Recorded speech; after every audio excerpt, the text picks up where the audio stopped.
In the year 2017. Who doesn't care about the future? What is it like? Who doesn't want to take a peek into the next century? Reading science fiction books, learning about scientists' calculations, and bold engineering projects, one can draw themselves pictures of the future. So let's take a look at the future. Let's take ourselves 50 to 60 years ahead.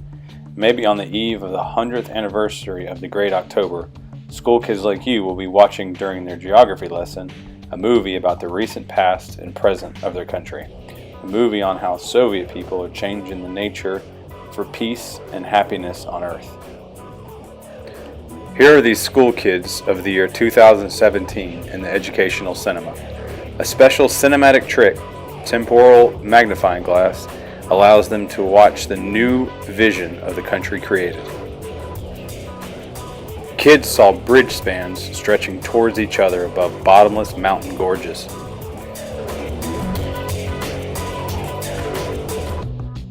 How very precisely directed nuclear explosions cut away unneeded hills and dug channels. How Ob and Yenisei turned around and rushed into the Caspian Sea. This, until recently drying sea, was now getting new flowing rivers. Kids heard the voice of the announcer. Here's the dam over the Bering Strait. On it, see, are the nuclear trains. The dam blocked the way for the cold flow from the Arctic Ocean, and the climate in the Far East became better. After the ground surface appeared to have melted, one could see what was going on underground. Deep in volcanoes underground, mole vessels made of extremely heat-resistant steel were digging shafts towards eternal energy sources. Then the Earth disappeared. In the space, almost with the speed of light, were flying photon rockets, interstellar ships going to the closest planetary system that at the same time was so far away, Alpha Centauri. When the screening came to an end, geography teacher Nikolai Borisovich reminded them that tomorrow the class is going on a tour to the underground city of Uglgrad, literal translation, Coal City, located in the polar region. The next morning, Igor woke up from a gentle flick on his nose. That's how a wall clock his dad, one of the dispatchers in the Central Institute for Weather Control, came up with as a joke, woke him up. Squinting, the boy saw the soft plastic hand that just woke him up retracting back into the casing of the clock. Today I'm going to see Uglgrad by myself, excitingly thought Igor. There was no mother in the kitchen, but she left a note, a task for the smart culinary machine. My favorite breakfast, rejoiced the boy.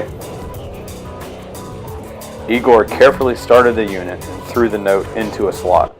While fulfilling the task, invisible rays detected the shapes of the letters in the note. Automatic ladles measured what's needed.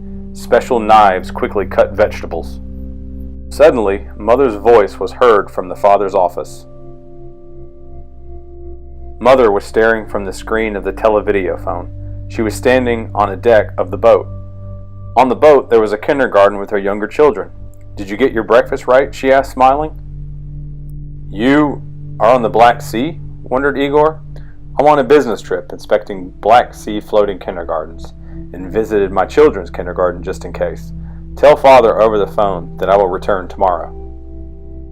In half an hour, Igor was far away from the capital. The Arctic welcomed them with a furious blizzard. Local workers surrounded Muscovites. A hatch opened up before the tourists, and a wide ribbon of the escalator carried them down. Then they were traveling the streets of Uglgrad. Thin linden aroma was in the air. Looking at people tanning on the beach under a quartz light source, it's hard to believe that there's a blizzard above. On the outskirts, giant steel machines were biting into the rock. A lot of interesting things were told to the school kids by Uglgrad's main engineer, Vladislav Ivanovich. Here underground, it is eternal summer for us, he was narrating proudly, but the whimsical weather above breaks our shipment schedules. But can't the flying weather control station cope with the whims of the Arctic weather? Nikolai Borisovich asked. Kids were interestedly waiting for the main engineer to reply.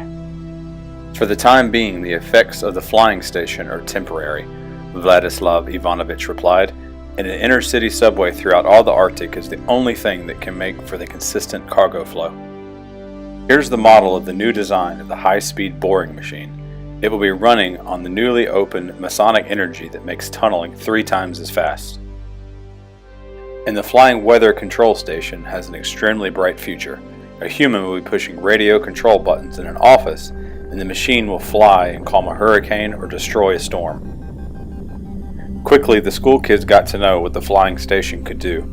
At that very moment, when Vladislav Ivanovich was chatting with them in his office in Moscow in the Central Weather Institute, the country's main weather forecaster and a weather dispatcher on duty, Igor's father, Denis Sergeyevich, were discussing emergency messages that came from the Pacific Ocean. "He told us," said the main weather forecaster, "that the last imperialists were hiding on a faraway island, were testing a forbidden Masonic weapon. During the tests, there was an explosion of unprecedented force that destroyed the whole island and at the same time caused disturbances in the planet's atmosphere. That's why our intelligent forecast machine suddenly told us today that there's a 12-point storm in the Black Sea, even though yesterday's forecast was favorable," Yevgeny Sergeyevich shouted. "Explosion at the south of the Pacific Ocean comes with awful hurricanes and storms. We have to save people ASAP," the main weather forecaster said decidedly. "Is our flying station ready?" Yevgeny Sergeyevich's brain was struck with a frightening thought. Ships, floating kindergartens, and then there was his wife, and Nina, and Vitya. The hurricane was getting closer with each minute, and the station isn't equipped with radio control yet. "Ask for clearance to fly people with the weather control station," said the main weather forecaster. "We'll fly ourselves. Of course, we're risking our lives, but we have to save the children, the seamen, the ships." Flight was cleared, and so giant water pillars were passing the window of the flying weather station. They reached the clouds. Black Sea coastline flickered on the screen of the TV installed on the station. A giant tornado was tearing off roofs of homes, pulling out century-old trees. The main forecaster lowered black shades on the windows. The fire was frightening to look at, even through the black shades. The station was radiating mesons of unprecedented energy that was calming the tornado. The meson bolts were finally turned off and the black shades were raised back up. The tornado magically disappeared. The flying control station saved hundreds of people. An explosion on the coast of the Pacific Ocean was posing a death threat to the Black Sea coastline. Was also noticeable in the capital. A gray, opaque sponge was crawling the sky. But the capital was getting ready for the holiday. Extraordinary excitement could be felt on the streets. Muscovites were grabbing from each other a fresh newspaper with reports on new achievements Soviet science had in controlling the weather.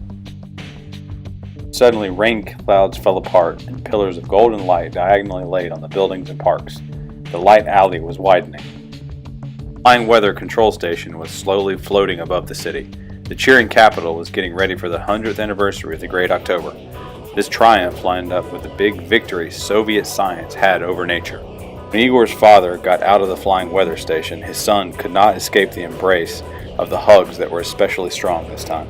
Evening, Yevgeny Sergeyevich turned on the televideo phone and called the ship Gehatia.